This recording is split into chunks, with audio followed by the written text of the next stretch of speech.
আমি দই চিকেন বানাবো, তার জন্য চিকেন নিয়ে নিয়েছি।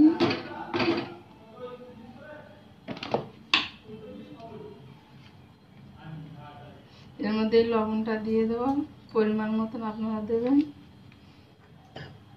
আর এই যে আদা রসুন বাটা আমি এর মধ্যে দিয়ে দেব।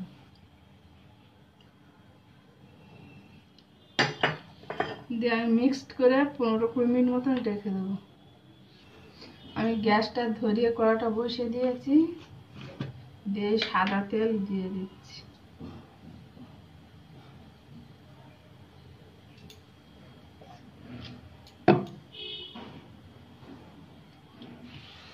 আমি একটা শুকনো লঙ্কা দিয়ে দিচ্ছি, একটা তেজপাতা দিয়ে দিচ্ছি,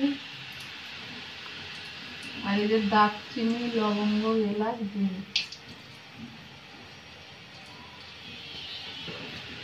তারপরে আমি পেঁয়াজ কুচি আর লঙ্কা কুচি দিয়ে দিলাম।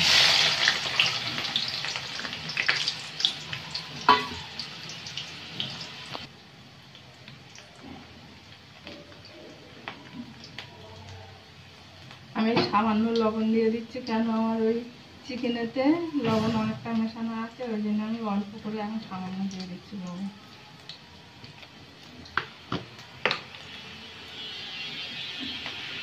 আর এই সামান্য একটু হলুদ দিয়ে দেব।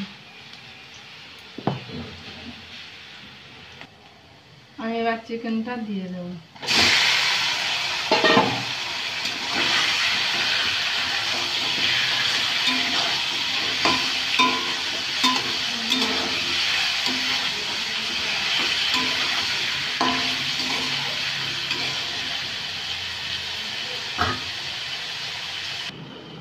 আমি কাজু বাদাম বেটে রেখেছিলাম, কাজু বাদাম দিয়ে দিলাম।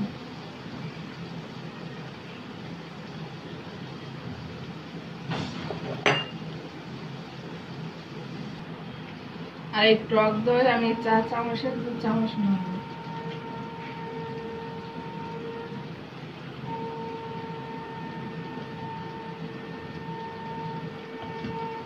আমি টক দইটা ফাটিয়ে সঙ্গে দিয়ে দেবো। আমি টক দই ফাটিয়ে নিয়েছি সামান্য জল দিয়ে, দিয়ে দিলাম। আমি একটু জিরের গুঁড়ো দিয়ে দিলাম, পাত্রে ছড়িয়ে, আর গরম মশলা একটু ছড়িয়ে দিলাম। আমার এটা হয়ে গেছে বন্ধুরা, আমি নামিয়ে নিচ্ছি, গামে ঢেলে নিচ্ছি, নিয়ে দেখাচ্ছি কেমন হয়েছে দেখুন। আপনারা এইভাবে চিকেন টক দই দিয়ে চিকেন এইভাবে তৈরি করে খেতে পারেন, খুব ভালো লাগবে। অল্প উপকরণ দিয়ে অল্প সময়ের মধ্যে মানে খুব ভালো হবে। আর এটা যদি আপনাদের ভালো লেগে থাকে তাহলে একটা লাইক দেবেন, শেয়ার করবেন, আর একটা সাবস্ক্রাইব করে দেবেন।